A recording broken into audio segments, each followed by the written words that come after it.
sont élus Merche Jean-Claude, Rossignon Michel, Wilvers Roger et Javot Marcel.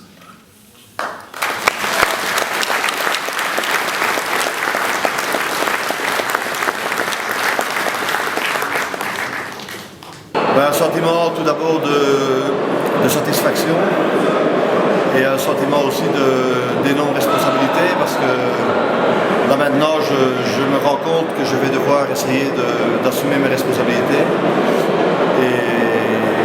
et travailler dans l'intérêt du football provincial pour ne pas décevoir ceux qui m'ont élu à une très grande majorité. D'après ce que j'entends là dans les couloirs de ce magnifique hall, je devrais avoir obtenu 658 votes avec un quorum de 409, donc c'est à l'université, ce que je n'ai jamais fréquenté, ce serait une grande distinction. Ça veut dire qu'il y a pas loin de 80%, sinon 90%, il faudra faire le calcul exact, des clubs présents à l'Assemblée générale qui soutiennent ma candidature. Donc ça veut dire aussi que je vais devoir essayer d'assumer mes responsabilités. À partir du moment où je m'engagerai pour faire l'émission qu'on me confiera, j'essaierai de donner le meilleur de moi-même. Il faut savoir que je viens là dans un esprit constructif pour essayer d'apporter un petit plus, si c'est possible, avec mon expérience au football provincial. J'ai toujours été très fier d'appartenir au Luxembourg. Certains n'ont pas toujours compris, mais il faut qu'ils sachent que même ceux qui n'ont pas voté pour moi, ou ceux qui ne m'apprécient pas, parce qu'il y en a, c'est inévitable, que je serai le digne représentant de tous les Luxembourgeois, quels qu'ils soient et de quelque beaux qu'ils soient. Bon, vous savez, c'est le genre de questions que je n'ai pas envie d'aborder. Soyons constructifs. Je vais faire le maximum pour que ceux qui ne sont pas contents que j'arrive changent d'avis dans les 6 mois. Je crois qu'à mon avis, ils changeront d'avis quand ils auront compris que si j'ai envie de faire quelque chose, je le fais sérieusement. Alors ne commençons pas à polémiquer, à discuter. S'il y a 80% des clubs qui ont voté pour moi, c'est une excellente nouvelle.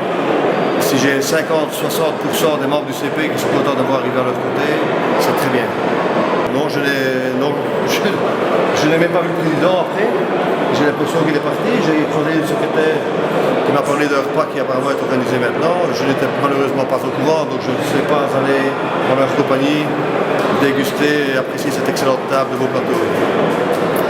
J'ai quelques idées, quelques projets à proposer, mais j'en réserverai la primeur à mes collègues et mes amis du comité provincial. Je vais vous en donner une parce que je sens que vous insistez, donc David, je vais vous dire que moi il y a quelque chose qui me dérange un peu, c'est que je me rends compte qu'il existe un fossé énorme entre les clubs et le comité provincial.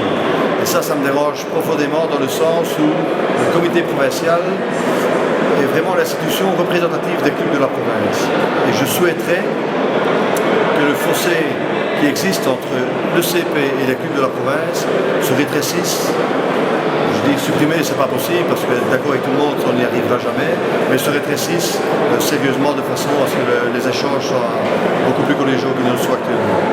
Bon, je ne pense pas. Vous savez, si on parle de passé, on peut parler du passé d'arbitre, on peut parler aussi de ma carrière de flic qui a influencé certainement ma personnalité. Donc je ne pense pas que mon passé d'arbitre puisse influencer quoi que ce soit à ce niveau-là.